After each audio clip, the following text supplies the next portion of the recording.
Have you heard Tariq Fateh's speech sometime? Last time I heard a little bit. So you remember what you remember? How you No, I don't remember, Swami. you are a great meditator. You remember only the self. Hmm. Okay. If you listen to Tariq Fateh and people like them, they seem very rebellious, courageous, reformists, those who want to bring change, those who want to bring renaissance. They look very radical. And he is well-read person, and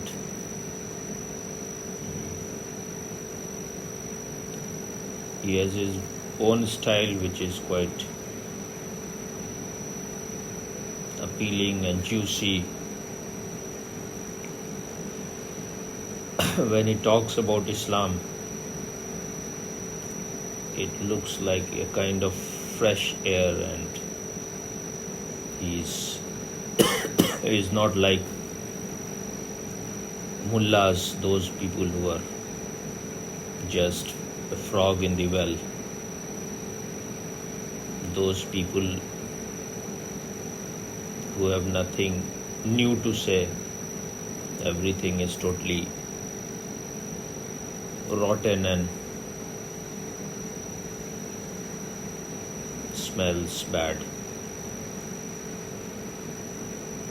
But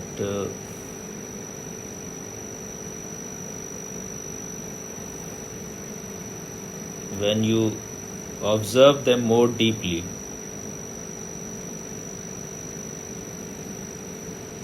what Tariq Fateh says is that there is one Islam which is of Allah's Islam, and the other is of Mullah's Islam. And so he prefers Allah's Islam, which is very pious, it needs no change, it is already perfect. But it reminds me of one of Osho's story, which he said that there was an old temple, Hindu temple or a Jaina temple. So it was depleted, it was going to break. So all the people, all those who were in its organizing body, they assembled and they said that it is desperately needed. We need to build a new temple.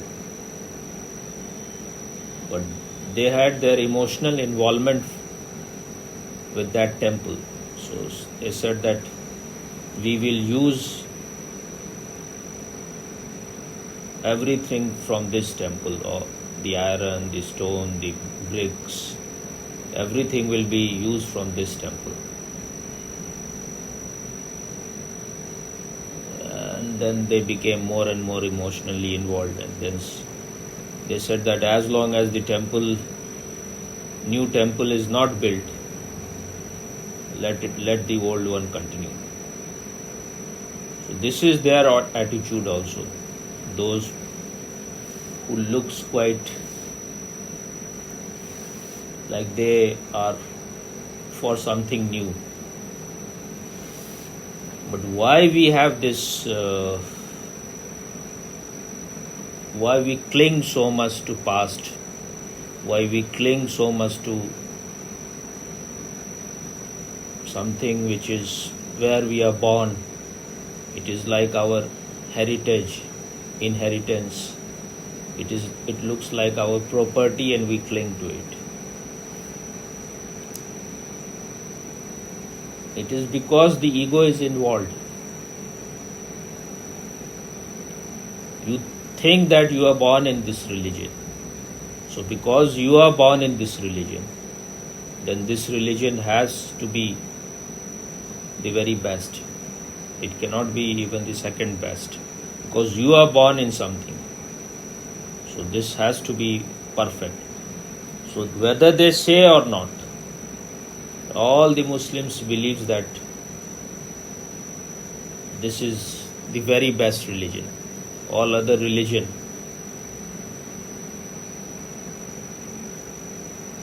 in fact, according to them, all other religion are no religion. That's why these days you will listen to many of the mullahs and other people who are fanatical. They will say that there was once a survey or some kind of voting in which Prophet Muhammad stood first. He was declared as the greatest man of all time. So this kind of voting and survey can be very misleading, because the Arab sheikhs, they have so much of petrodollars. If they give a lot of money to someone, those people who are deciding it, then he will be number one. And it depends upon who are voting, whose number is maximum. And you cannot decide who is the greatest man by this kind of voting of those who are totally unconscious, who knows nothing about meditation, who knows nothing about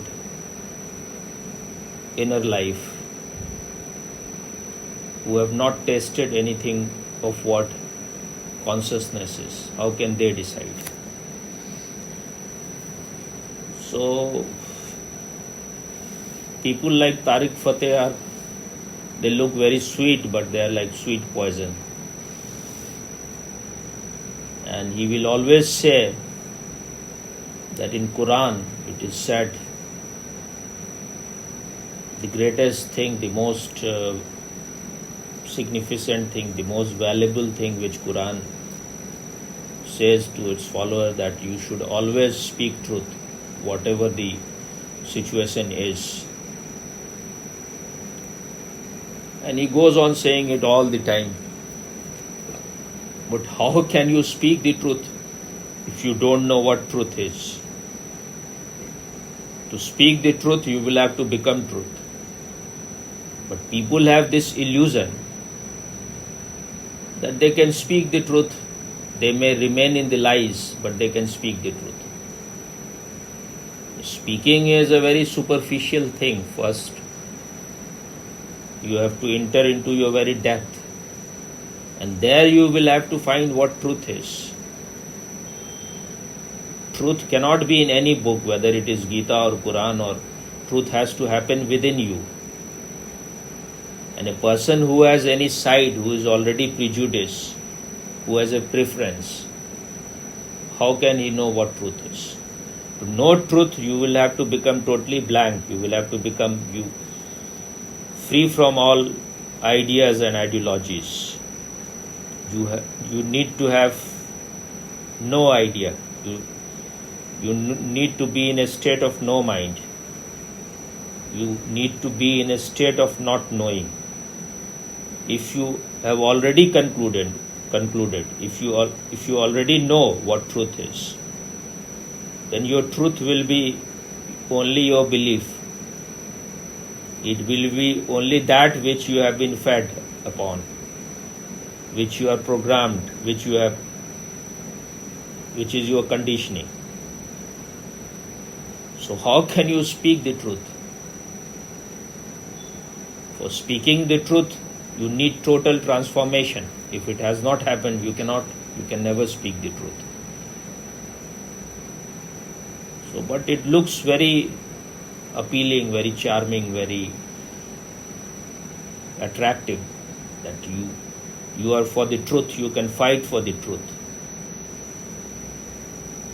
But without knowing the truth, without becoming the truth. Only lies can come out of you.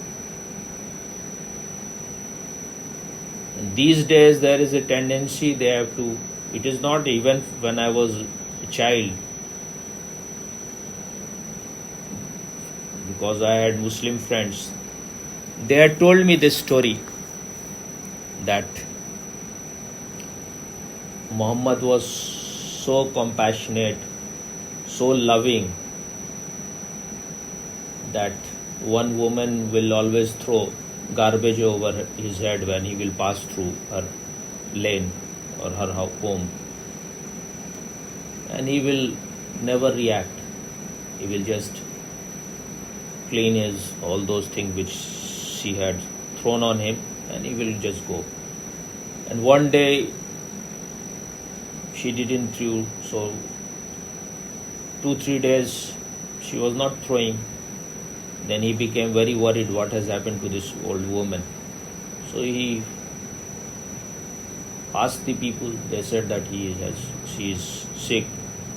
So he went into her home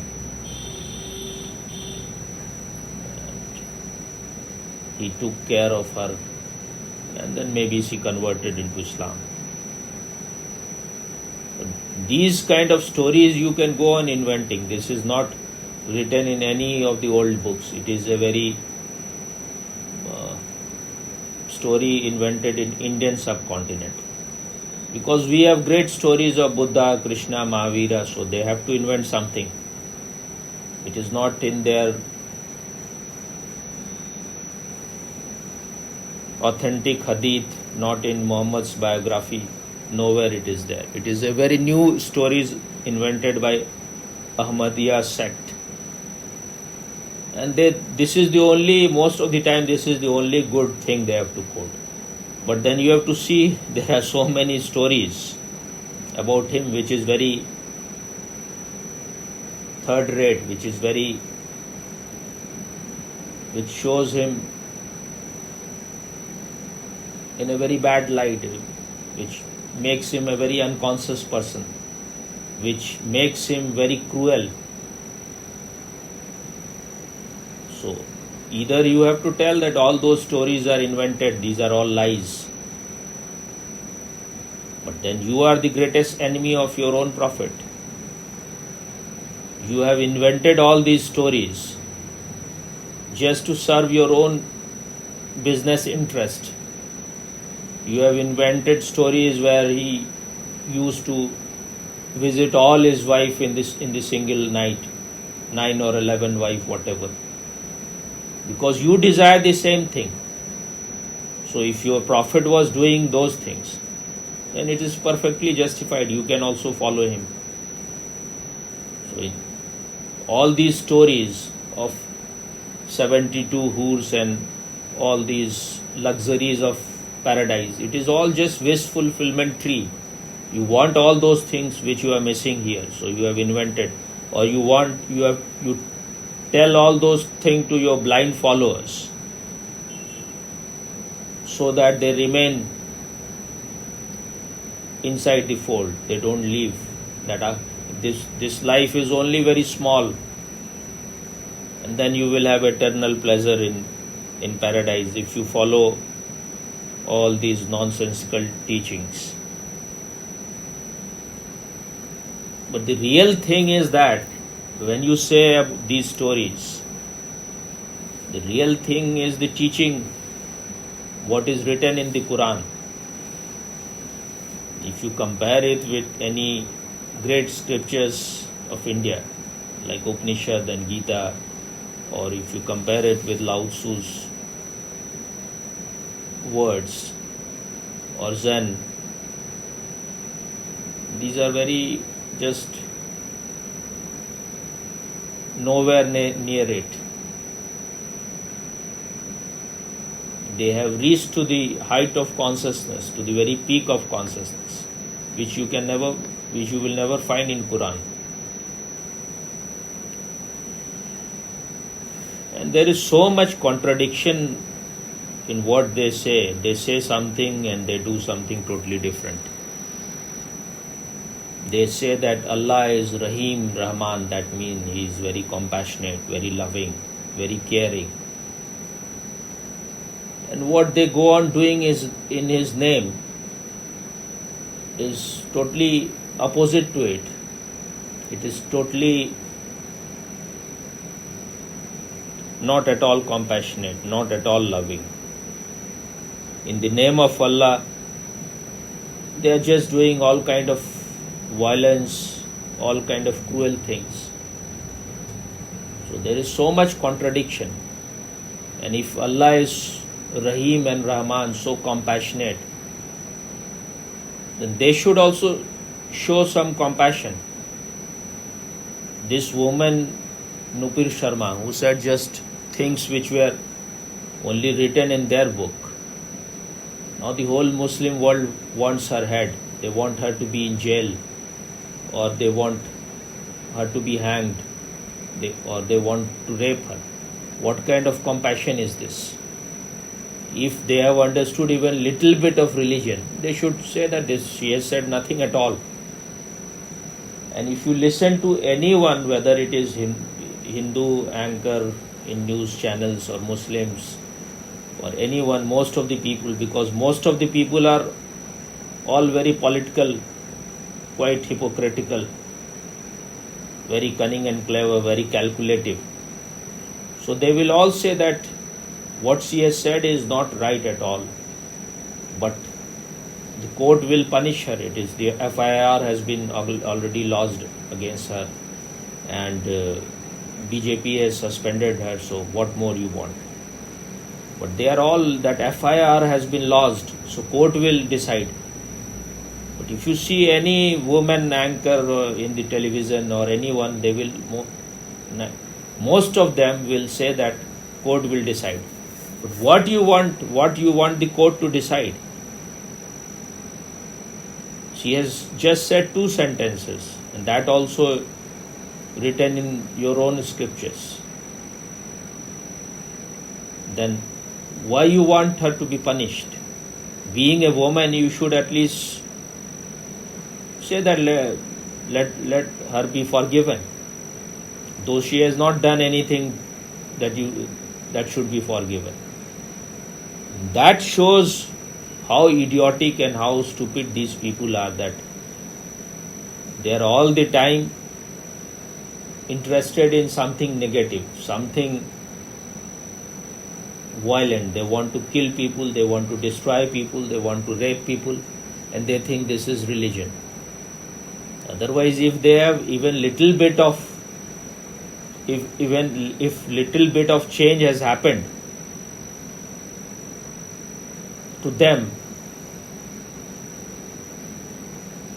because of doing all these prayers and nawaz 5 times a day, then they can't even understand a simple thing, that just for 2 sentences you want to kill a person, you want to hang the person, you want her head to be cut, and you are giving so much money for it. Or you want to rape her, you want to rape her sister. The whole world is silent. This is something very terrible what these people are doing. If this is the way if this is allowed, then this is a law of jungle. You may say anything and anyone can say my religious feeling is hurt, so I have all the right to punish you, to cut your head, to chop your head. So even Tarek Fatah said that the way she said was not right.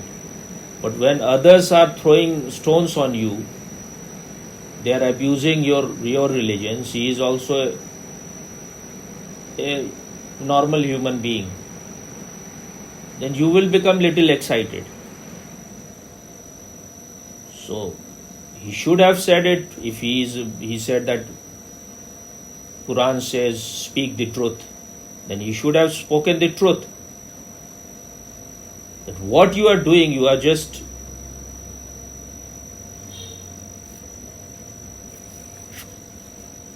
torturing an innocent woman who has done nothing at all. This is totally ridiculous. Just for 2 sentences, if you want to kill a person, what kind of religiousness has happened within you?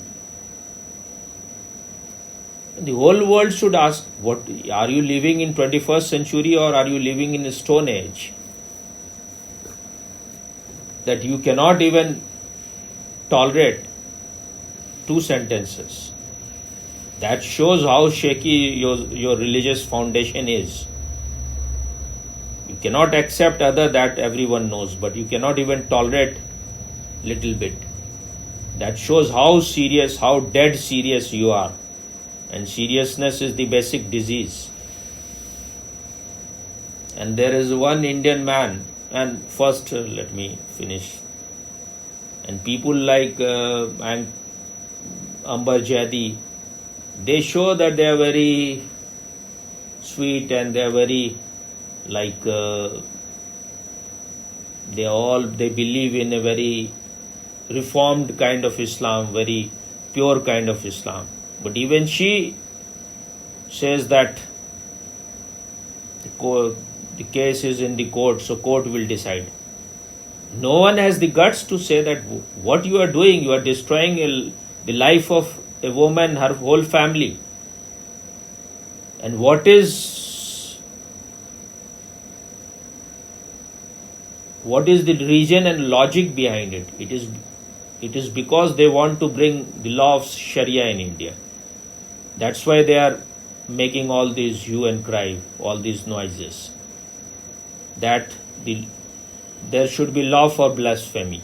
That no one can say anything against the Prophet. They are including that no one should say anything against any religious leader. But what they want is that no one should say anything against their own Prophet. He should be blindly accepted. There should be no investigation on him. There should be no study on him. What kind of man he was, what kind of character he had. Because they know that whatever they have written in their books, it is full of flaws. It shows that he was not even a normal man.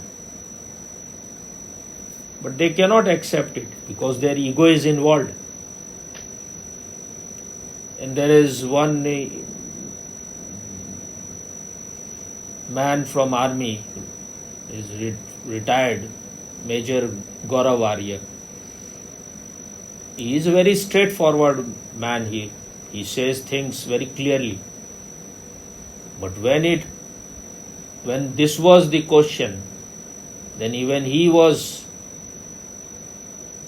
not saying things clearly.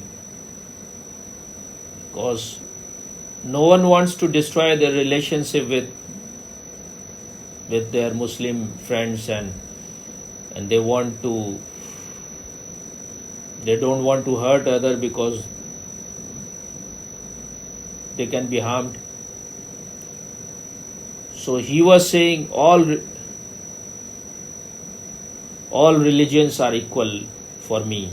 I don't want my religion to be superior. I believe that all religions are equal. Now these things are very political. They look that this man is so believes in the equality of all. But this is very political. All religions are not equal. And these people, they have a tendency to use the word all dharmas are equal. All these Abrahamic religions are not dharma. Dharma is a very different thing. They don't understand anything, but they should not comment things which they don't understand. But everyone becomes an expert when it is a question of spirituality. Though they will say that we don't know much, but then why you say that all these dharmas, these are not dharma? Because dharma has nothing to do with any belief. Dharma means that which is holding you, without which you cannot exist. It is not something which you are holding, which you are believing in. It is like your very breath. You cannot exist without it. And these people will say that above dharma is our constitution. Our constitution is greater than our religion. First thing is our constitution. But they don't understand that without dharma you cannot exist. It is dharma that is holding you. It is a very deep thing. It is like the fire cannot exist without its power of burning. The water cannot exist if it loses the ability to make you wet. So in the same way, you cannot exist without your dharma, which is to be conscious. Otherwise, if you are not conscious, if the consciousness leaves you, where is your constitution? Where is your nation? So these people, they say something very idiotic, that our motherland, our constitution, they are first. These things, dharma is second. You may talk about that these madhab, these religions, they are not that important. But even that is more important than your constitution. If you follow the 10 commandments of Moses, maybe you will become a little better person. But if you follow the constitution, nothing happens at all in you. Just you will know the laws, that if you do this, you will not suffer. If you do that, then you will be punished. That is not going to bring any change in you. But if you have understood that do unto others as you would like others to do unto you, then at least you will be a sane person. And then Gaurav Arya was saying that I don't want to go to paradise. Because all my friends must be in hell, so what I will do in paradise? I am sharabi kababi. That means I drink and I eat kebab and all those things, all those non-vegetarian things. So when you are eating animals, then your consciousness cannot be high consciousness of any level. And even the concept of paradise, Indian concept of paradise, is that paradise is not a geographical place, it is not somewhere. Paradise is your inner state of happiness. When you are happy, then you are in paradise. When you are unhappy, you are in hell. So you don't want to be happy, you want to be unhappy. But if you go on eating kebab and drinking sharab, then you will remain in the hell. And all your friends are there, so where you will go? You are like the Jill came tumbling after, so you want to tumble with your friends.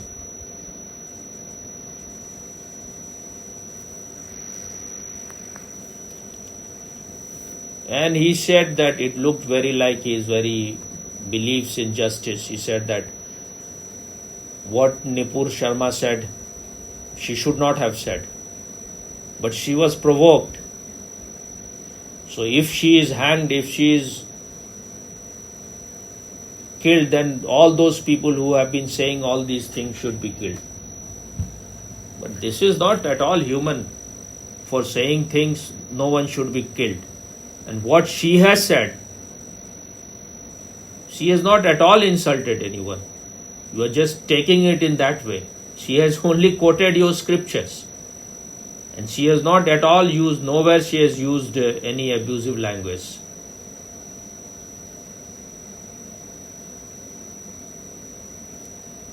No one is giving unconditional support to her.